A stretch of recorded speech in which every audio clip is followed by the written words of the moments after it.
ठीक है, तो हमने अपनी पॉलिटिकल साइंस स्टार्ट कर दी है। ठीक है बच्चे, पॉलिटिकल साइंस में हमने पहला जो अपनी राज्य व्यवस्था में चैप्टर रखा है उसका नाम है भारतीय संविधान की ऐतिहासिक पृष्ठभूमि। ठीक है, भारतीय संविधान की ऐतिहासिक पृष्ठभूमि, ये आपका पहला चैप्टर है जिसमें हम जानेंगे कि भारतीय संविधान किस तरीके से बना, आखिर भारतीय संविधान को कैसे तैयार किया। ठीक है, संविधान का विकास उत्पत्ति कैसे हुई, संविधान को कैसे तैयार किया गया, एवरीथिंग हम इसके अंदर जानेंगे। ठीक है बच्चे, तो संविधान की उत्पत्ति व विकास की ऐतिहासिक पृष्ठभूमि को भारतीय स्वतंत्रता के पूर्व पारित किए नियमों और अधिनियमों में खोजा जा सकता है। ठीक है, नियमों और अधिनियमों में हम इसे देख सकते हैं। बेसिकली हम इसको दो भागों में या दो समूह में श्रृंखलाबद्ध करते हैं। ठीक है, जब हम भारतीय संविधान की राज्य व्यवस्था के बारे में पढ़ते हैं या भारतीय की राज्य व्यवस्था के बारे में पढ़ते हैं तो हम इसको बेसिकली दो समूह में तब्दील करते हैं और बांटते हैं। पहला समूह कौन सा होता है बेटा, कंपनी का शासन, जो 1773 से लेके 1858 तक रहा। 57 की क्रांति के बाद 1858 में ये फिर समाप्त हो गया। ठीक है, कंपनी का शासन, जब ईस्ट इंडिया कंपनी ने हम पर शासन किया।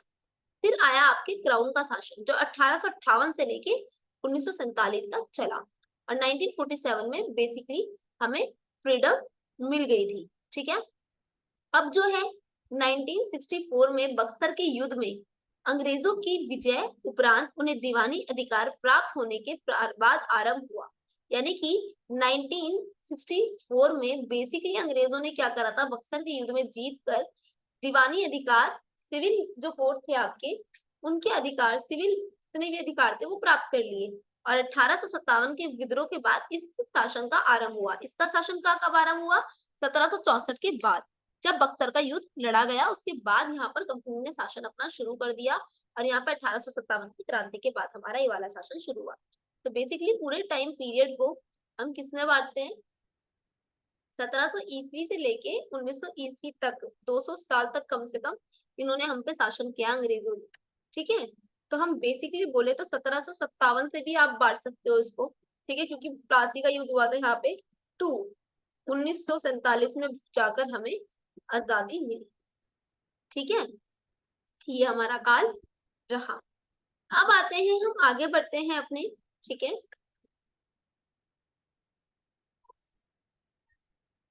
फर्स्ट हमने ये कंप्लीट कर लिया क्राउन शासन। ठीक है, कंपनी का शासन। अब भारतीय संविधान की उत्पत्ति का विकास हुआ कैसे, बहुत अच्छे से समझना कि भारतीय संविधान की उत्पत्ति का विकास हुआ कैसे। देखो, सबसे पहले 1600 ईस्वी आते हैं और इसमें व्यापारी के रूप में अंग्रेजों ने ईस्ट इंडिया कंपनी का भारत में आगमन हुआ। सबसे पहले क्या हुआ बेटा, 1600 ईस्वी के अंदर जो अंग्रेज थे वो आए, ईस्ट इंडिया कंपनी को भारत लेकर आए।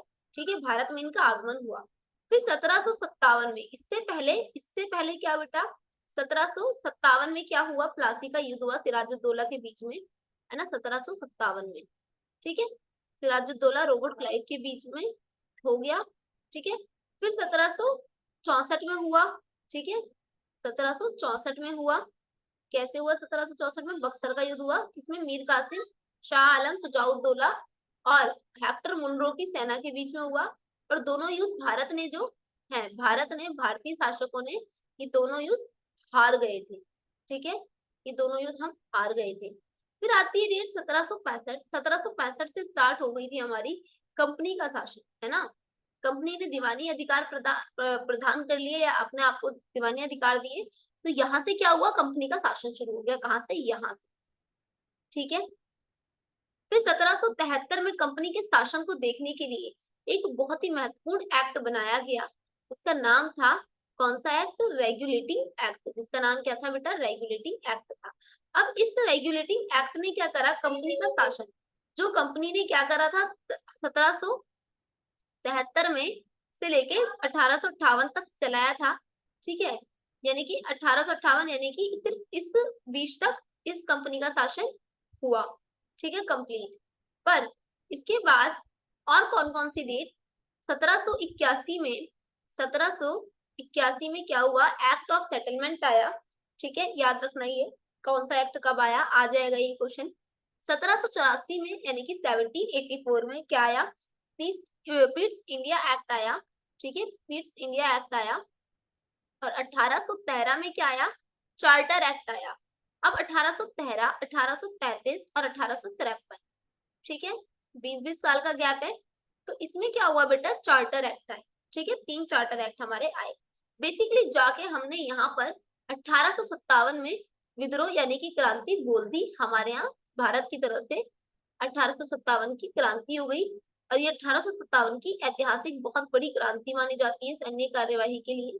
और बेसिकली जब 1857 की क्रांति ये लोग मतलब देखा इन्होंने कि हमारा जज्बा क्या था, तो इन्होंने 1858 में क्या कह दिया कि अब जो है, अब कंपनी तुम्हारा शासन नहीं संभालेगी, कंपनी यहाँ पर कोई हस्तक्षेप नहीं देगी, अब क्राउन को आना बहुत ज्यादा जरूरी पड़ गया है, ऐसा कंपनी का कहना था, ठीक है बेटा।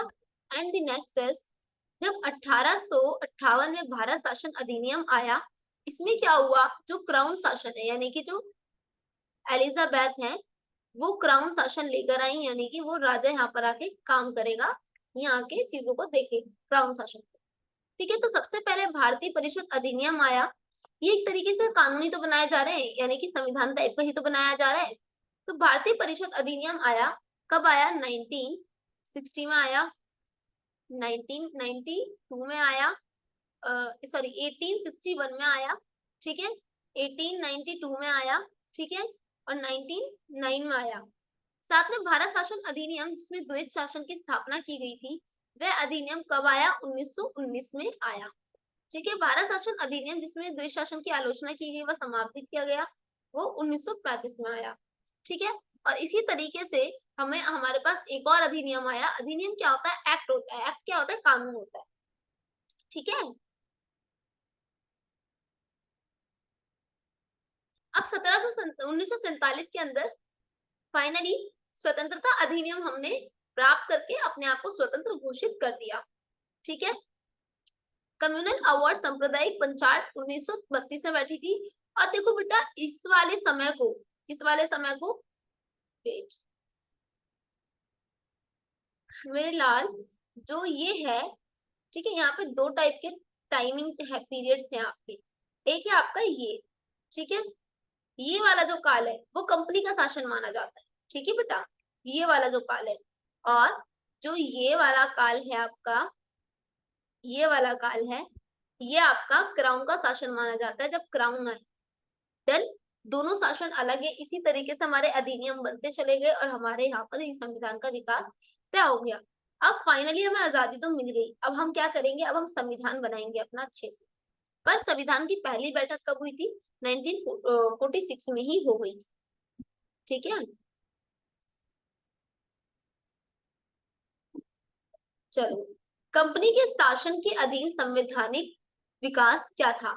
देखो सबसे पहले हम जानेंगे हमने क्या करा है, कंपनी के शासन के अधीन संवैधानिक विकास किस प्रकार हुआ, यानी कि संविधान का विकास कंपनी के शासन में किस प्रकार से देखा जाता है, ठीक है, संवैधानिक विकास। अब आप ये देखेंगे क्या कि सबसे पहले हमने बहुत ही इंपॉर्टेंट चीज पढ़नी है, रेगुलेटिंग एक्ट। ये क्या था, रेगुलेटिंग एक्ट क्या था आखिर। रेगुलेटिंग एक्ट को अगर देखा जाए तो बंगाल के गवर्नर पद को बंगाल का गवर्नर जनरल पद नाम दिया गया। अब क्या हुआ बेटा, यहाँ पे बहुत ही बेसिक सी चीज हुई है, क्या हुई है कि जो गवर्नर पद है, ठीक है, इसको क्या कहा गया, गवर्नर जनरल बना दिया, यानी कि जनरल शब्द ऐड कर दिया। देन और क्या करा, और बॉम्बे मद्रास गवर्नरों को, बॉम्बे के मद्रास के गवर्नरों को बंगाल के गवर्नर जनरल के अधीन कर दिया। अब बंगाल के गवर्नर जनरल के अधीन उसके नीचे ये काम करेंगे, कौन कौन, बॉम्बे और मद्रास के गवर्नर जनरल, ठीक है। केंद्रीय प्रशासन का आरंभ हुआ और यहीं से केंद्रीय व्यवस्था भी शुरू की गई। अच्छा, तो समझ में आया होगा कि रेगुलेटिंग एक्ट क्यों जरूरी था और कैसे इसको रेगुलेट किया गया, ठीक है। एक मिनट,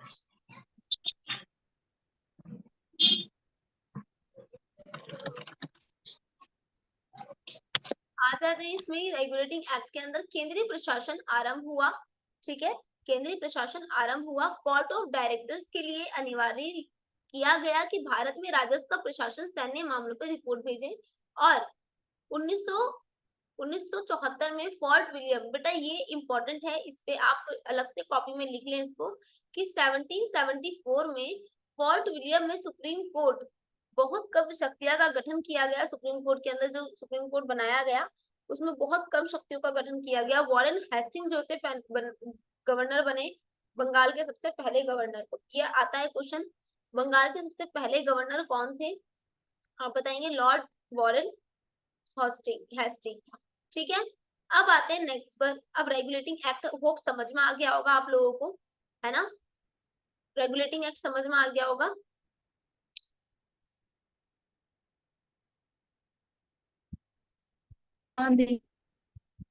एक मिनट,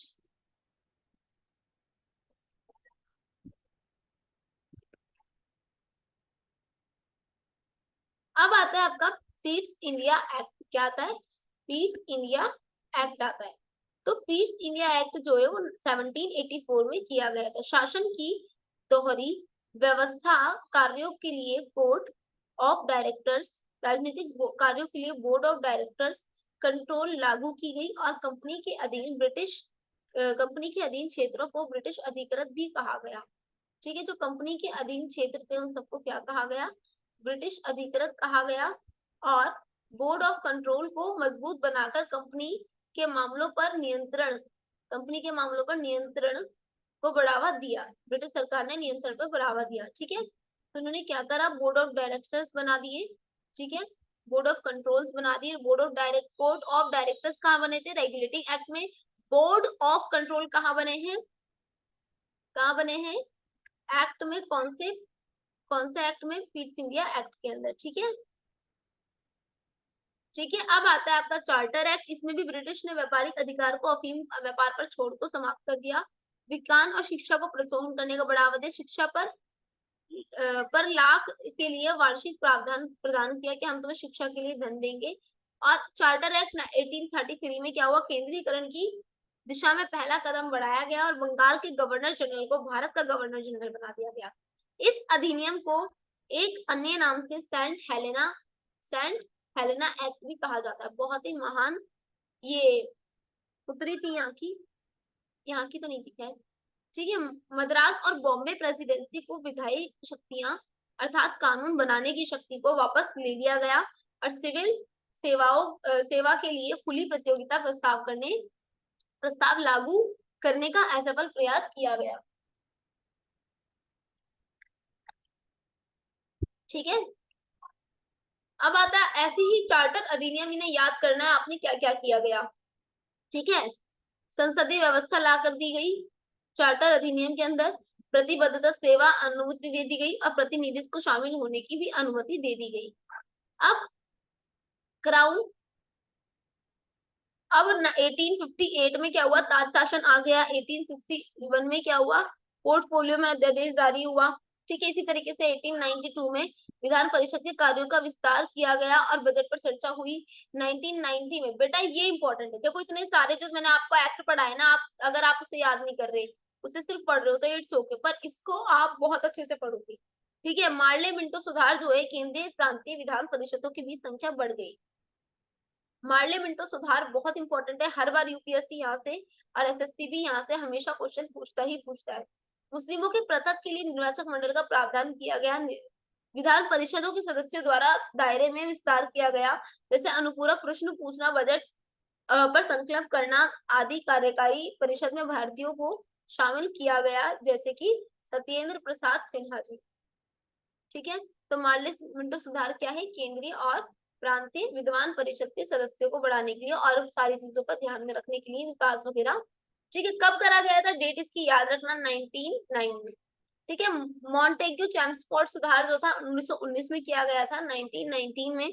इसकी उत्तरदायी सरकार की शुरुआत प्रांतीय स्तर पर डाइकी अर्थात द्वेष शासन के रूप में आरंभ हुई। ठीक है, 1935 अधिनियम हमारे लिए बहुत इंपॉर्टेंट अधिनियम है, क्योंकि यहाँ पर क्या हुआ था, अखिल भारतीय संघ की स्थापना भी हुई थी। ठीक है, गठन किया गया, प्रावधान किया गया, 3 सूचियां बनाई, संघ, प्रांतीय और समवर्ती। डायआर्की जो था वो वास्तव एक ऐसी व्यवस्था थी जो समस्त कर इसे केंद्रीय स्तर पर लागू होते थे, यानी कि जितने भी सारे कर हैं वो केंद्रीय स्तर पे लागू होते हैं, ठीक है। प्रांतीय रूप से द्विसदनीय की गई हो।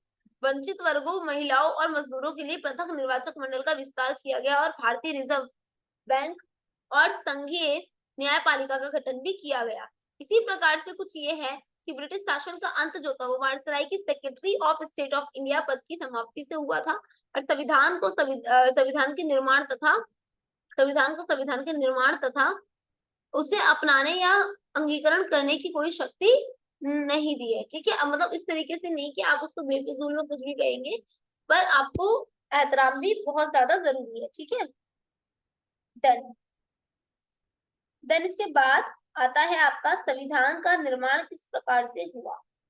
सबसे पहले एम एन रॉय से स्टार्ट करते हैं बेटा। आप बताइए संविधान का किस तरीके से स्टार्ट किया गया, मतलब निर्माण किया गया, ठीक है। तो इस तरीके से क्या था, इसमें एम एन रॉय जो थे इनके द्वारा पहली बार स्पष्ट किया गया कि भाई किस तरीके से एम एन रॉय ने बताया कि संविधान बनाया गया। सबसे पहले क्या हुआ था, संविधान सभा का गठन हुआ। चलो इसे भी साइड हटाओ। उससे पहले हुआ क्या कि संविधान सभा का गठन होने से पहले, ठीक है, क्या किया गया, अपने अधिकारों की मांग की गई, ठीक है, अपने अधिकारों की मांग की गई। एक मिनट। और जब स्टार्टिंग हम करते हैं संविधान सभा के निर्माण की, तो सर्वप्रथम नेटवर्क सर्वप्रथम क्या करते हैं हम 1906 से शुरुआत करते हैं। पहली बार स्वराज की मांग की गई। संविधान सभा के गठन के प्रस्ताव को शामिल किया जाता है कब, 1906 में सबसे पहले स्वराज की मांग की गई, 1906 के अंदर की गई, ठीक है, मतलब इस सन में की गई। तो स्वराज क्या था, पूर्ण स्वराज की मांग में सबसे आगे हम देखते हैं किसको, लाल बाल पाल को। हमने हिस्ट्री में ही पढ़ा था। लाला लाजपत राय, विपिन चंद्रपाल, बाल गंगाधर तिलक, इन लोगों ने मिलकर स्वराज की मांग उठाई और कहा कि हमें स्वयं का राज्य चाहिए, हम इस आजादी को जीना चाहते हैं, हम और अब नहीं रह सकते, ठीक है। तो बेटा फोकस ऑन दिस डेट, ठीक है, कब, 1906 में। 1934 में क्या हुआ, एम एन रॉय ने पहली बार स्पष्ट रूप से संविधान सभा की मांग को आगे बढ़ाया। किसने बढ़ाया, एम एन रॉय ने बढ़ाया, ठीक है। फिर आते हैं 1935 एक्ट। ये बहुत इंपॉर्टेंट है हमारे लिए, वेरी इंपॉर्टेंट जिसे हम बोलते हैं कि ये एक्ट हमारे लिए बहुत इंपॉर्टेंट है। क्यों है, देखो, भारतीय राष्ट्रीय कांग्रेस द्वारा पहली आधिकारिक रूप से संविधान सभा की मांग उठाई गई और 1935 में हमने ये भी समझ लिया था कि शायद अब हम आजाद हो चुके हैं, ठीक है, इसलिए हम गणतंत्र दिवस मनाने लगे थे। अब 1940 के अंदर यानी कि 1940 में अगस्त प्रस्ताव रखा गया, संविधान सभा की मांग को सैद्धांतिक रूप से स्वीकार किया गया। फाइनली 1940 में संविधान सभा की मांग को स्वीकार कर लिया गया। फिर 42 में क्या होता है, क्रिप्स मिशन द्वारा संविधान सभा के गठन की मांग को स्वीकृति दी गई, परंतु मुस्लिम लीग ने इसे अस्वीकृत कर दिया। उन्होंने स्वीकृति तो दी पर मुस्लिम लीग ने क्या कर दिया, अस्वीकृत कर दिया। फाइनली 1946 में हुआ क्या, मुस्लिम लीग की असहमति के बावजूद कैबिनेट मिशन योजना के अंतर्गत संविधान सभा के गठन की रूपरेखा प्रस्तुत की गई है, ठीक है।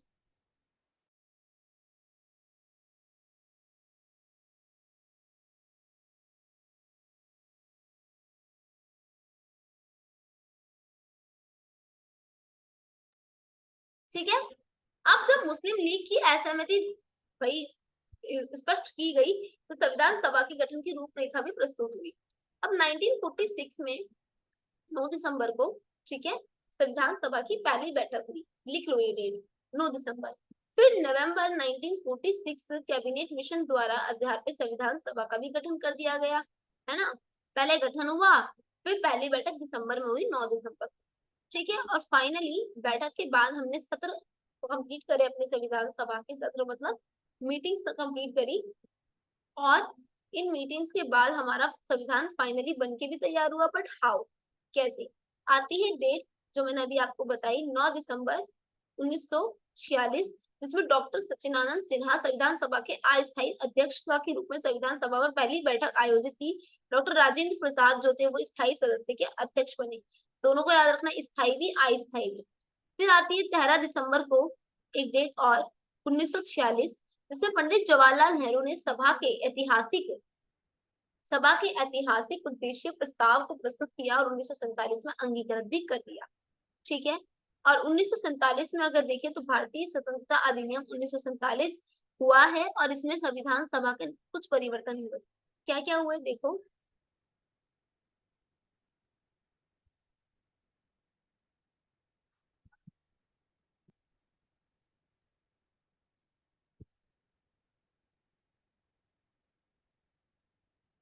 देखो क्या क्या इसके अंदर परिवर्तन हुए, पहले ये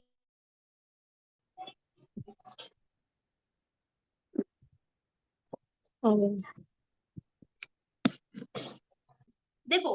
अब हमें सबको पता है कि 1947 में 15 अगस्त यानी नहीं 14 अगस्त की रात को, है ना, मध्य रात्रि में दो डोमेनियन बढ़ गए, कौन से, पाकिस्तान और हिंदुस्तान।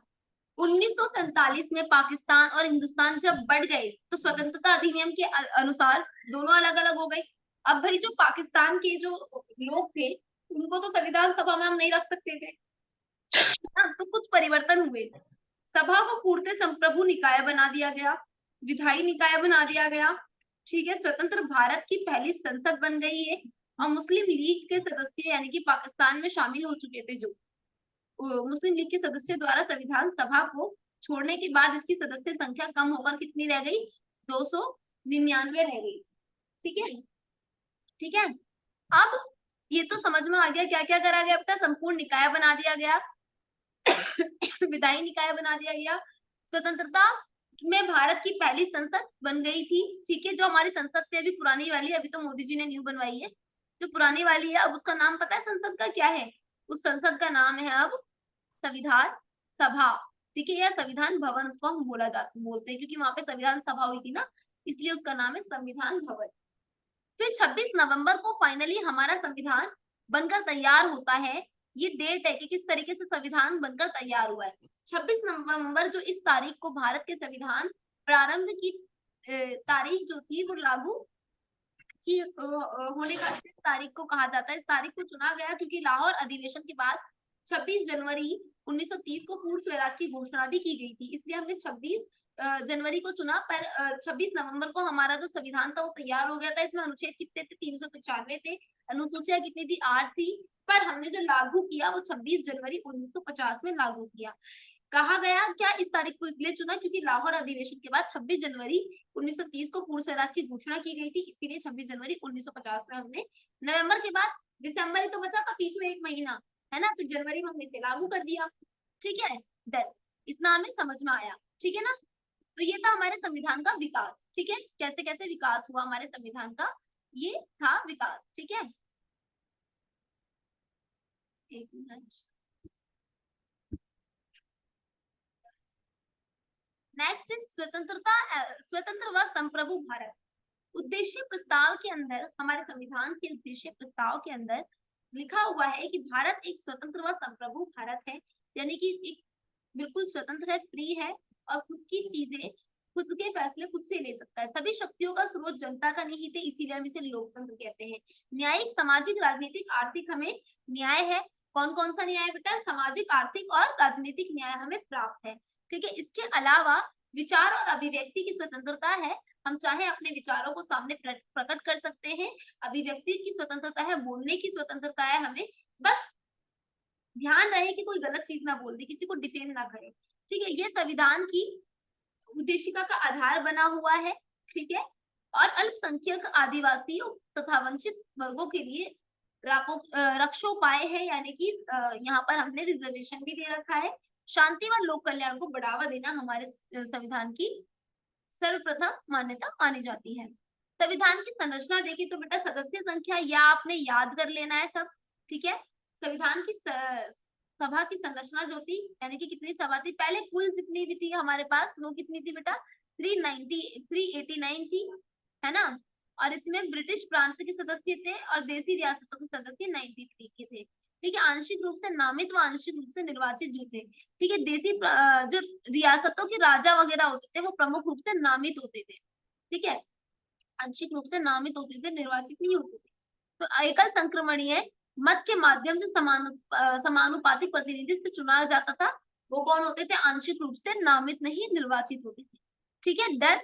तो हम कौन सी प्रणाली अपनाते हैं, एकल संक्रमणीय मत के माध्यम समानुपातिक प्रणाली एक व्यक्ति एक वोट। अन्य संबंधित तथ्य क्या है? भारत के सभी सामाजिक वर्गों के लिए वर्गों के लोग शामिल थे। हिंदू, मुस्लिम, सिख, पारसी तथा अंगल भारतीय। महात्मा गांधी इसके सदस्य नहीं थे। इसके संविधान सभा के सदस्य महात्मा गांधी नहीं थे। ठीक है, ना ही मंत्री परिषद में महात्मा गांधी खड़े हुए थे। ठीक है, आगे बढ़ते हैं।